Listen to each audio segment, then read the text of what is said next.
I'm Massimo Pecoraro, the Quality, Health and Environment System Manager of Officine Meccaniche PBM. I'm here today to give you some information about the procedure that we are following to manage this very dramatic period about COVID-19.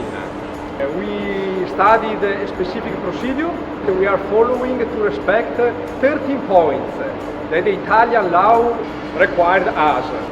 And here we share many info about, for example, the distance, about the entry situation when all employees come in BBM or some providers with the specific checkpoint where we check the temperature for each person.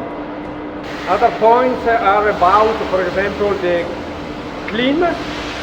We have a specific contract with some providers to clean all office, all space in the workshop.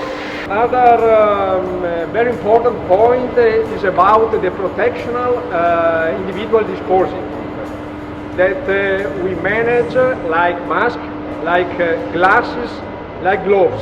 Another very important point is about the medical aspect. We are monitoring day by day the situation about some potential COVID-19 situation. We have a specific task force team. We are in 4 persons, me, the safety manager, the workers representative, and the doctor, the company doctor. And we can ensure you that BBM is running without problem. Thank you very much for your attention.